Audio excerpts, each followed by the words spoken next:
Yeah. Hi, hello everyone. This is Shanmugaraj. Welcome back to my channel. One of the aims of this channel is to build a global knowledge sharing platform in the domains of agile leadership and project management. You can join me and help me with that either by subscribing to this channel or sharing my videos to your friends who are in need of it. Right. So having said that, let us get into today's topic. Currently, we are discussing some of the advanced topics in SAFe 6.0.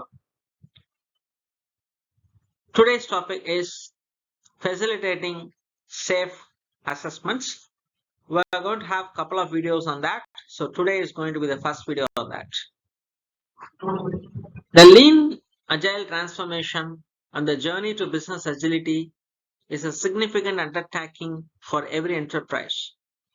Many executives have commented that this transformation was one of the most difficult but most rewarding changes that they have personally experienced in their careers.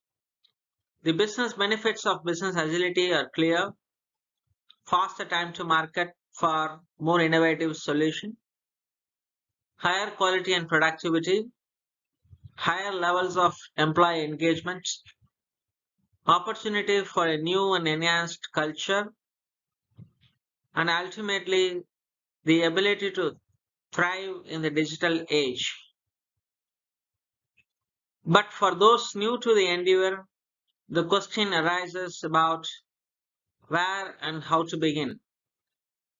The safe implementation roadmap provides a proven pattern of activities to adopt safe successfully, and yet, even when moving down the roadmap, the question for the enterprise becomes: how do we know how are we doing? Are we growing in the right areas? What do we do about the deficiencies we know we have? Where should we target our next effort? To reinforce and accelerate the safe transformation, leaders need to measure and grow the implementation at various points along the journey. This will help maintain the energy and enthusiasm they are devoting to the short cycles of iterations and PIs, where setting their sights on the larger goals of true business agility. The safe assessments are key in identifying these improvement opportunities, and this particular video is going to guide facilitating them successfully.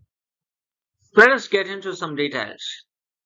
Measure and grow is the term we use to describe how safe portfolios evaluate their progress towards business agility and determine the next improvement steps.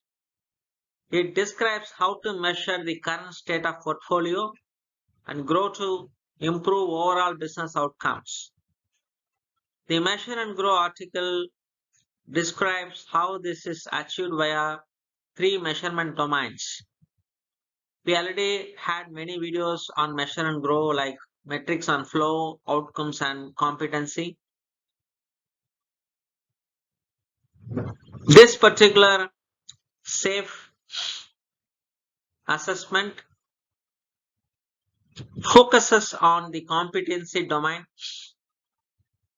measured via two separate assessment mechanisms designed for significantly different audiences and purposes. The first type of assessment is the Safe Business Agility Assessment.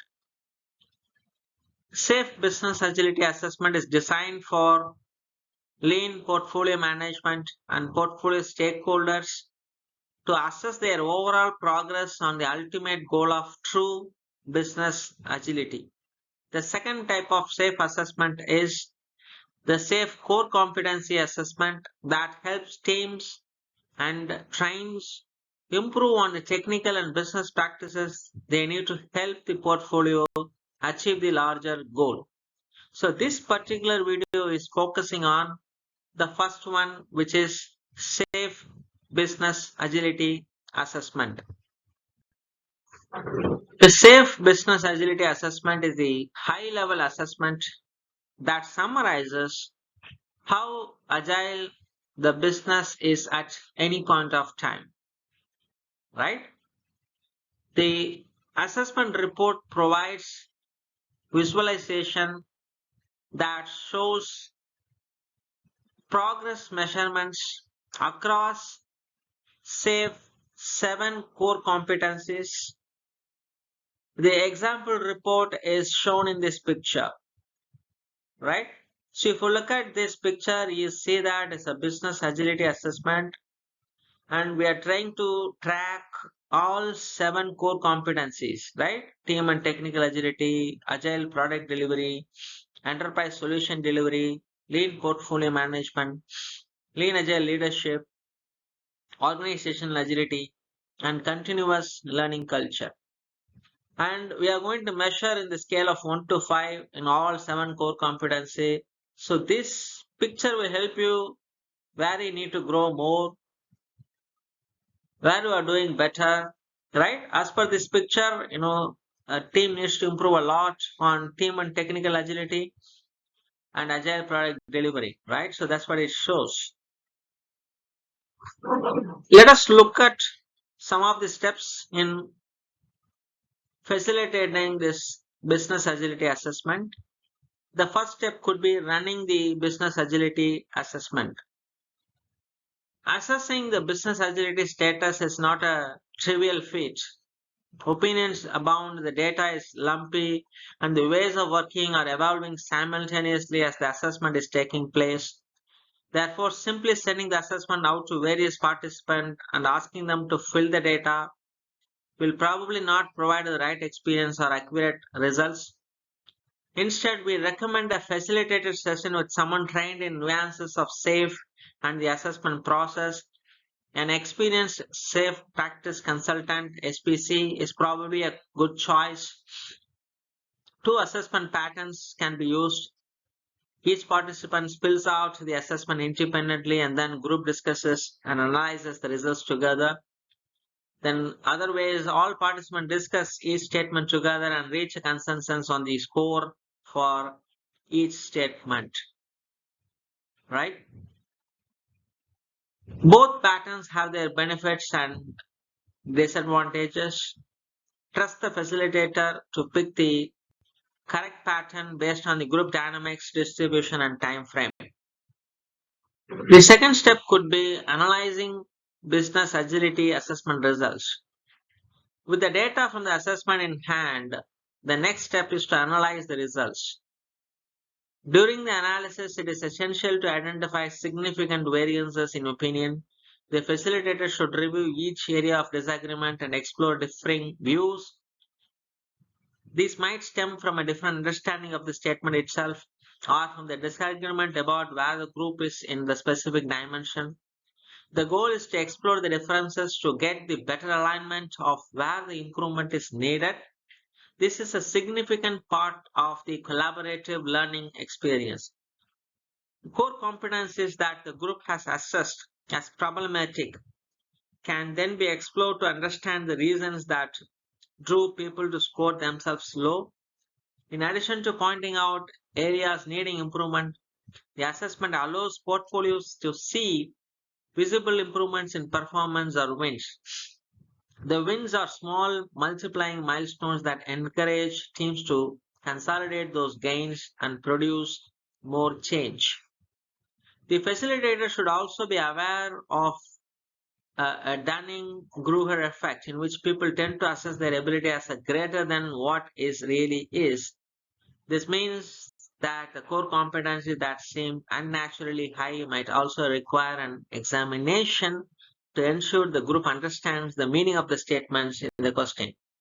Finally, taking action on business agility assessment. Although high level, taking the business agility assessment is in itself a learning experience. Many questions directly set expectations of behaviors, activities, or outcomes that can be reasoned about and discussed. For example, a question about continuous learning, such as the organization provides the time and space for innovation. It's relatively straightforward and implied corrective action is obvious, right?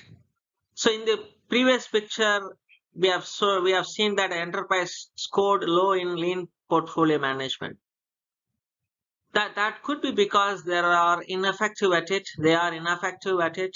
But it's more probable that the enterprise has not started the part of the journey yet.